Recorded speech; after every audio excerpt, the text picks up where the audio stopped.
Northern British Columbia is just a sight to behold.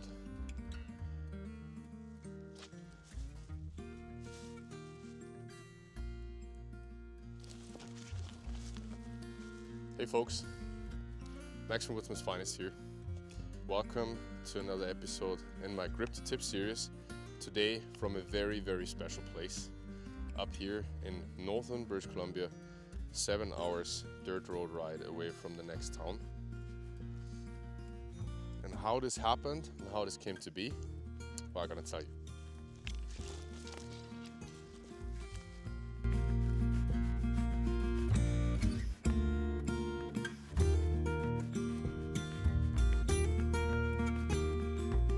Hey folks, thanks for tuning in again. Today we're actually gonna talk about a bow that has really changed the way that I see ILF and metal risers and these type of modern bows in general. Before we talk about that, the Dalaa system and what I'm holding in my hand here, just let me tell you the story quick.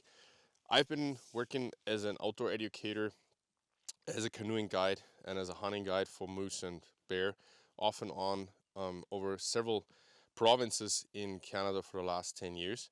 And when a friend of mine, one of my best, offered me to come up here to Northern British Columbia to teach at an indigenous school for outdoor education, a week of martial arts, a week of craft, as you know it from my Woodsman's Finest carving videos, a week of traditional archery, and a week of rifle safety and setup for backcountry hunting, I couldn't say no. It's just an amazing place with very, very special history.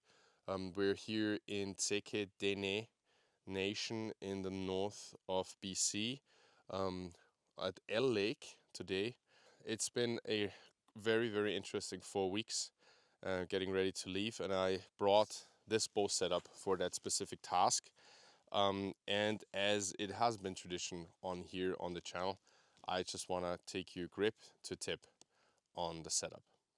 How did I actually end up with this bow setup? Now, I did contact Three Rivers and ask them if they would be so kind to start working with me on a couple of these projects, because it's just not possible for me to just buy bows constantly and then review them and get them out to you. But I think this is a pretty straightforward thing. There was no money exchange or anything like that. They sent me the riser, a couple limbs and a couple accessories I'm going to be talking about, and allowed me to test it for almost a year now. And I'm really excited to finally get my results out, my verdict and everything. Not that there is any huge surprises, but there is a couple of things that I want to point out that might be interesting for the one or the other of you guys. So I hope that you're just gonna bear with me and have a good time watching. So what are we talking about here? This is a 19-inch DAS riser from Three Rivers Archery. DAS obviously stands for Daniel A. Sosa, I think, who developed the platform of the DAS. And I don't know if he was the first one in history who kind of figured out that there could be a bolt down connection that is somewhat related to the ILF system. But he ended up being the one who put it into action as far as I understand. And this is something we're obviously going to be talking about. So this bow is a 19-inch riser, and it is obviously painted in OD green. And it has right now the DAS plates mounted. All right. Most stable platform I've ever shot in a 19-inch riser. Definitely. Just love it. Especially with that springy, with the D-loop. Pretty heavy hunting arrow actually. 250 up front. Look at this ambient and look at that. Gorgeous shot over there. Yeah. So I hope that you guys enjoy this. Of course, represent the push. This bow right now is still in the configuration that I used for hunting, out to 20 yards. So the fixed crawl is really long. So I usually need my shelf or my springy to aim at bigger distances. And so usually there's a couple arrows that I need to try because it's the first time I do a 3D course with that setup. I don't want to change it because of hunting. It's the most stable bow I have, so I really want to use it for hunting. But still with my shelf, I get out to 45. With my springy, I get out to 35.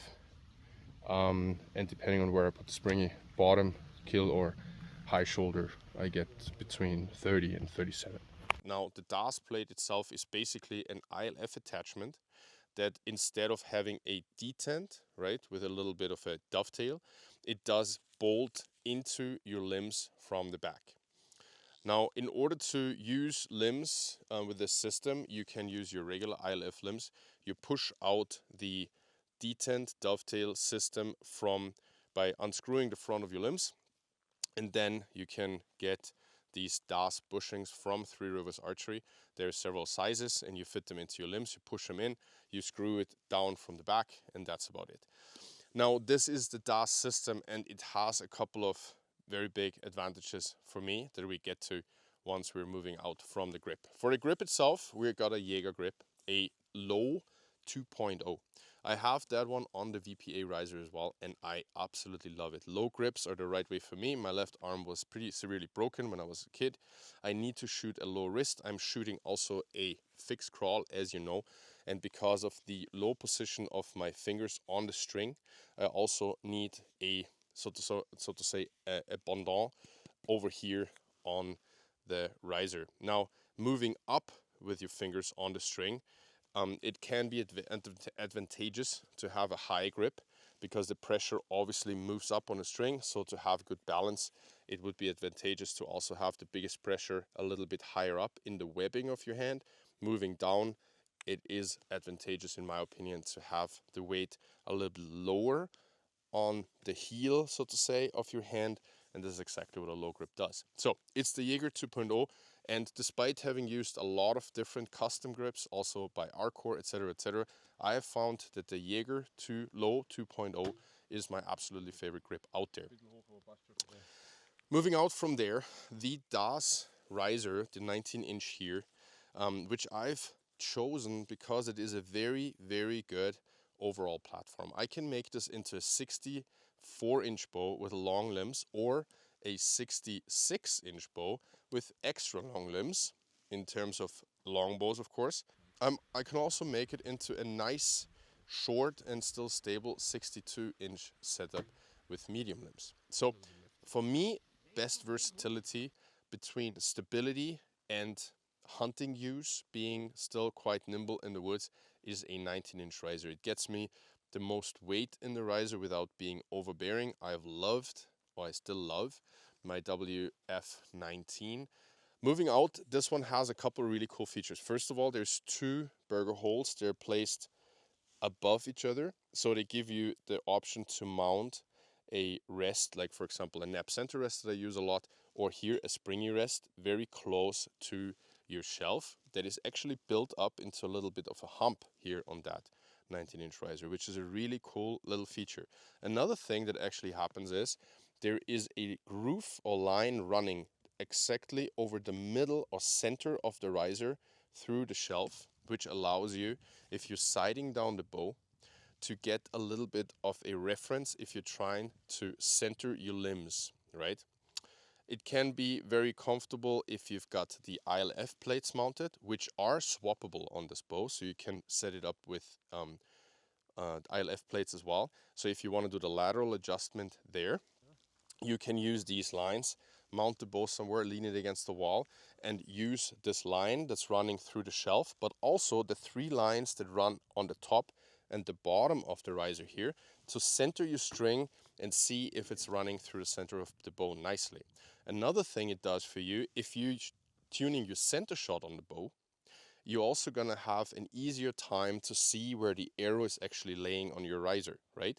So just leaning it or like mounting it in a vise, putting an arrow in, putting it on the string, you can actually sight down the arrow and see the line on the shelf here, which is gonna allow you to find center shot and then move your arrow left and right depending on your group tuning. So that goes a little bit more into detail and is part of your group tuning, right? Now, moving out from there, talking about the lines, talking about the springy rest. The springy rest is from Three Rivers as well, and it's the first springy that I've actually been trying. It comes with the setup where you can loosen a little set screw down here, turn, and basically move the springy rest in and out without actually turning it around, right? I have never used it before and I'm a huge fan. I put some D-loop, green D-loop material on here. It silences, quiets down the arrow 100%, and I absolutely love shooting it. So I didn't have any issues with twanginess or anything. In fact, as I will repeat a couple times, this bow is the quietest metal carbon fiber combination setup bow I have ever had and ever shot. Just like on most other metal risers, there is a couple of different hole setups in the riser to mount, first of all, a couple of sights or different types of bow quiver. Cool thing about this riser, it actually has 4 holes, so there's a lot more mounting options. And it obviously has some big cutouts to reduce the weight on the top and make the riser inherently bottom heavy. Moving further out to the top, we have our classic hole on the front for some weights being attached on the front, which is quite untypical for 19-inch risers. So a really big plus in my opinion over here. So that's something quite uncommon. They give us a lot of options. That is something this riser does. I have to really point out, it's a lot of options. The DAS plates are mounted from the back with a big bolt, and then we have a screw on the side that basically just tightens the tiller screw, and that is something that I personally would see as a little bit of a gripe. I personally do not think that this is the most up-to-date and most, let's say, efficient and good way to tighten down a tiller bolt. So that's a little bit of a downside in my opinion. The tiller bolts themselves are quite old school. They're basically a bolt with a brass sleeve over the top, and then it just has a little bit of fiber material to dampen it down, and a big plastic washer, so to say. So it's not the most modern way of having a tiller bolt, but I've never had a problem with them. I think there's better ways of doing this particular thing. I've never had an issue with it though. I just gotta say, it's not for me, let's say, the most modern and efficient way. Moving out on the bottom, before we actually talk more about the plates, we have our classic hole in the front, in this case for stabilizer, that I'm always using. I do like how this bow is sitting in my hand perfectly vertically if I'm not applying any pressure in any way. And one of the reasons for that is an additional thing that the DAS 19-inch has, which is super elegant and cool looking in my opinion, and that's the heavy brass plate. It's not a plate really, it's more like a very big weight, like a barrel almost, that goes through the bow on the bottom. See it on both sides, and it actually does have a set screw on the back that keeps it in there. And what you can see as well is that the stabilizer hole is mirrored on the back, so there's another way to attach a weight down here to further stabilize your bow. Like I say, this riser gives you a ton of options, right? Coming down to the bottom, we see the same 3 lines as on the top to just help you center your string and do all of that lateral adjustment. That is actually not possible with the DAS plates. My opinion, a little bit of a downside. I don't know how you could actually mitigate that, but there's no lateral adjustments with the DAS plates. I think there is with the ILF, but I'm not 100% sure. Let's finally move out to what makes this thing special. It is the DAS plates itself, and I think it's such a cool idea because they actually have 2 things that I really love. First of all, they do have a very thick rubber pad that is all the way up against the limb. So you're not tightening your limb against a pocket in an aluminum riser. It's not going into a steel adapter or like some type of steel pocket. None of that stuff. It is a thick, in my opinion, probably like 3.5 millimeters or something like that, whatever that is in inches, rubber plate that it tightens against, and then obviously the bolts from the back, the screws that have nice knurling, that also have rubber on them against the plate on the back. So that rubber actually prevents it to rattle loose. And all of this is very self-tightening, and it's nice to tighten just with your hands. There's no tools needed. So you can take this thing completely apart, and it's still a bolt down technically, but you can easily take it apart.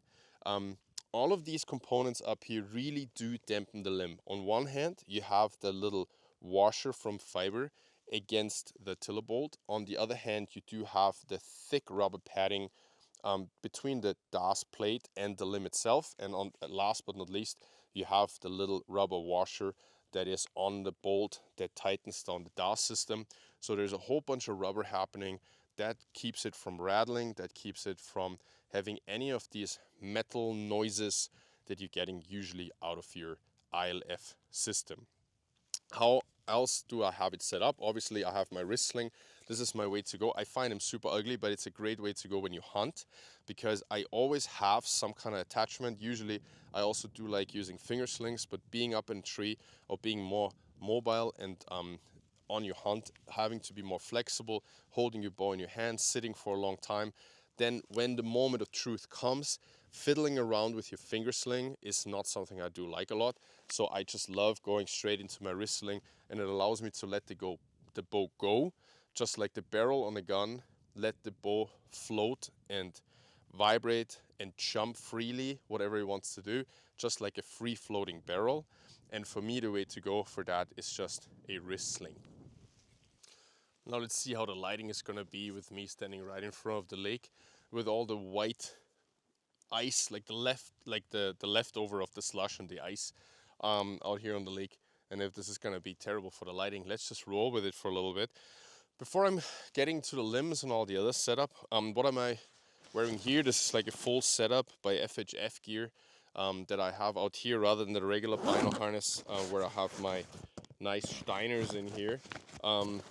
I opted for the chest rig because there's just so many changing setups that I need up here. I also have the extra pack down here that has a tourniquet in it, because obviously I did craft for a week, so I'm carving with axe and knife, right? So that is in here. There's an extra knife. Like, how many extra knives do you need, Max? There was some extra ammunition, or is some extra ammunition in here as well. The main components are obviously the laser rangefinder, the Ear Pro. I didn't even take this off because we had like a session actually all day here. Bear spray, really important. That's actually the most important thing out here, especially working with youth and kids and people, because obviously this is grizzly and black bear country. They're just waking up from their hibernation, and they can pop out with cubs at any time, anywhere. Just gonna try to shield this mic a little bit so you don't get too much of this wind sound. Now, a special thing on here that I'm super proud of is the new knife that I designed that just came out at SHOT Show. This is the Fossa, and is actually gonna be available. This is a knife that I developed based on my guiding experience, my life as a craftsman, and my years in Japan studying Japanese swordsmanship, which I am a teacher for. And I'm super happy about how it turned out. It's Swedish Sandvik steel, and there's several different color schemes. So this one here is obviously the Blaze Orange Hunter version. There's also some micarta versions and a green one with orange liners. So check that one out. Super cool knife, I think. I'm super happy how it turned out. Tolerances are amazing, and it's gonna be very competitively priced, under $90, probably around 85 bucks, with Swedish Sandvik steel, G10 micarta, and a nice Kydex sheath. Moving out, after having a couple conclusive words, gripe about the platform. Love the platform. Quiet, you see it in the videos. The platform is stable, it is quiet. It's what I brought out here, because this is a 64-inch setup with the long limbs. And I just was able to demonstrate what I wanted to demonstrate to these people and those kids. I knew that I'm traveling out here. I wanted something that is bolted down, and I trust this platform so much. So absolutely love it. It's not going to be my last DAS setup and DAS product that I'm gonna get, because I just believe that this is one that absolutely changed the way that I see these bows, and it gives you all the versatility and does away with some of the problems and gripes that I always had, and everybody has obviously with the ILF platform. Things that I personally think could be improved, obviously, is the tiller bolt situation. I'd love something that is a little bit more positive in tightening down the setup. It's a couple too many screws for me. I see one over here actually as I'm going over the bow. It's kind of like slowly coming out and making itself loose. There's too many screws in my opinion, which could be just kind of done with one set screw. I could also just start using blue Loctite and I'd be fine. So it's not a major gripe at all. One thing that I don't think is as nicely done on these is the paint.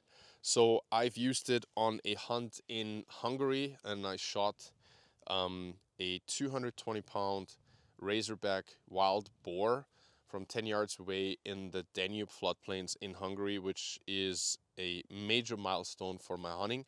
It was this exact setup that you're seeing here. However, during the process, I had to run, jump over some fence, through the bow around, which actually really showed me how much this thing can actually take in terms of abuse. However, as you see on the riser, around the screws and also here up front, the paint that's on there is not anodizing. I think it's Cerakote, but I'm not quite sure.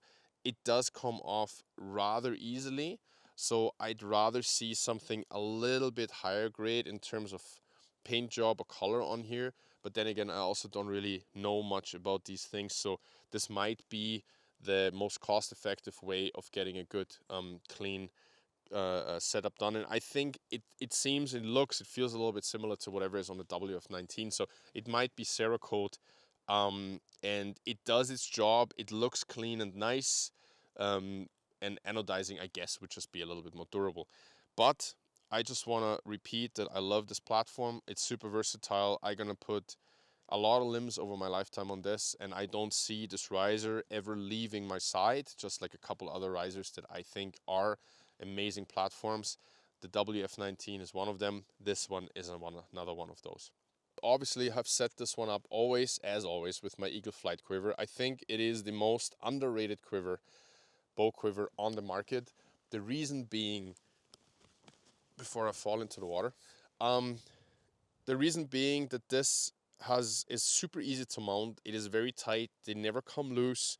Every component on here is very easily exchangeable. You can get it from the website of Eagle Flight. And the main thing for me is it takes 4 arrows in a very elegant way, and it has never disturbed the balance of my bow. Now, the Great Northern quivers, the Selway quivers, I don't think any of them are bad. I think they're all great platforms. But what I've always realized is that they're very heavy and they do screw with the balance of the bow. And I do like a very stable setup that sits vertically if I wanted to. Now, I can see how someone says, with my Selways, I get the cant in the bow that I want, and I totally see how that would be beneficial.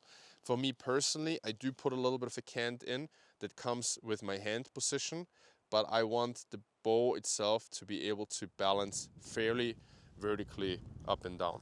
Sorry for the wind, guys.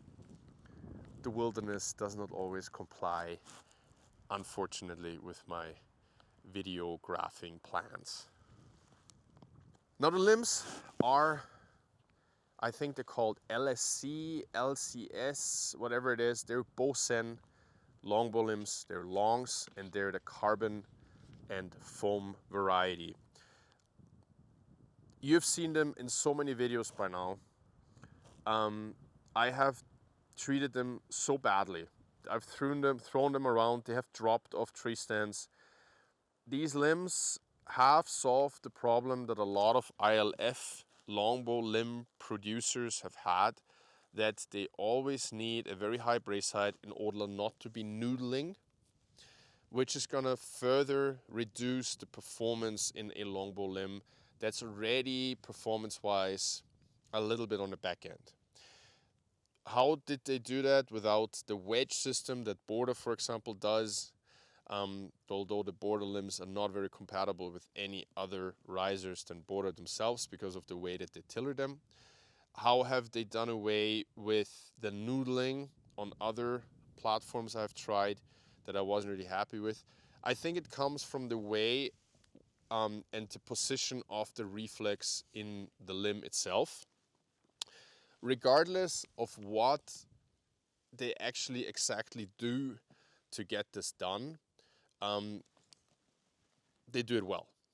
These limbs are stable, they're quiet, they are light, they perform very well. They do everything that I wish for in a longbow, let alone in an ILF or here Das longbow. When you mount or when you get these limbs, and a lot of the viewers of these videos have gotten them. I've gotten so many DMs over the last couple years of posting these videos with the Bosen longbow limbs, of people who are longbow shooters and wanted to have a setup that makes them happy as an ILF longbow shooter. When you get them and you want to match them with the DAS system, you kind of need a vise to push out the ILF dovetail system because they're very, very tightly in there. So it's not done with just pushing them out or kind of tapping them out like on other ILF limbs. You kind of need a vise and kind of something to push on one side and like basically a setup with a hole on the other side to push them out. They come out nicely, they don't damage the limbs, but they are very, very tight in there. I'm happy with the limbs. I'm happy with the setup. One thing they do very well is they have a fairly light mass weight, and this is very, very much adding to the performance. They are getting very nice and slender towards the tips, and the tips are done just with enough material, not too much, and the overall build quality of these limbs is fabulous. And I'm saying that having had limbs that cost 4 times or 3.5 times the amount of these and not being as nicely finished and as nicely done as these Bosen longbow limbs. Now, they were sent to me by Bosen. I would not say any of these things because there's no point of me pushing anything that I'm not happy with. And I've been very straightforward with you guys in the past when there was a product where I was like, well, it's good, it performs, it's great, it does everything, but for the money, I would like to see a better build quality, right? Here, this is the build quality that for the money should be there. So let's not split any hairs here. If you're buying something that costs a couple $100, it should be nicely done, period. Like the fact that we have to argue over the fact that something needs to be straight, perpendicular, like symmetric, that shouldn't be even the case. Like that should be also like just a given, but that's the times that we live in. So there you go. In terms of arrows, this is something new I'm doing. These are 5mm internal diameter arrows. I've used Skylons before. The Quantic is their more expensive arrow, is still very affordable compared to other manufacturers. It is a 4K carbon, so you see this nice carbon weave. They're a 350 spine, 31 inches long. I have a Skylon collar on the back and the front. They're very affordable. It's an Easton hit insert, 200 grain points. I have some nice pink, as I like them in the woods, pink or bright yellow topo wraps on here, and then I actually went to the extent of drawing topographic patterns by hand on each of the veins on both sides. And then on the back I have a cheap Amazon switch on and off lighted knocks. I buy them now by the dozens. They're very affordable. You get 5 or 6 of these for like I think $17. So gone are the times of some crazy nocturnal $45 for 3, and then 2 of them actually worked and 1 didn't even work once they arrived. And then you had to go in there with a knife and poke around. All of that is gone. It's over. I am super happy with these. I hunt with these. I buy them now just like 3-4 packs at a time. I never shoot anything else, so I'm not going to like a regular knock and then retune my arrows for hunting with these lighted knocks, because these weigh about 3 times the amount of a regular knock, so there is some tuning differences. I'm just keeping them on. I shoot them on the 3D course. They're cheap enough by now that you can just run your arrows with lighted knocks all the time. And once they're empty, like the battery's done, you just go ahead and keep shooting them so you still have the weight difference, and then just switch to fresh ones once you take them hunting. String material is 652 Spectra. This one actually came from my friend Attila of Tisa River Archery, who I shoot the walking stick off. And I'm super happy with these. I think it's a 14 strand string, some orange in there, beautifully done, and shooting my fixed crawl on it. The string silencers come from Three Rivers as well, and this is the first time I'm trying out these Dynapuffs, and I actually couldn't be happier with them. They're very easy to mount, they're super quiet, they don't seem to draw too much moisture. So it's a very elegant way to do your puffs. So yeah, the Dynapuffs are the way to go, and I actually would like to keep using them in the future as well. I love this setup. I love the amount of deflex in this bow. It's not as extreme and also as on a Satori or a Tempest, which are made for recurve limbs. Very difficult to get longbow limbs working on them without losing a whole bunch of performance. It's not as straight up and down as some other risers like the Gillo, for example. It is the right amount of deflex for me to be stable, to get the best performance out of these limbs. And I've tried this riser as well with recurve limbs, and it's an absolute dream to shoot. But I'm gonna put the links to all of these products down in the description box. And if you're interested and so inclined, please check them out. These people are doing good work. They're doing original work. Bosen makes original products. Being a Chinese company, they are not going the route of a lot of others.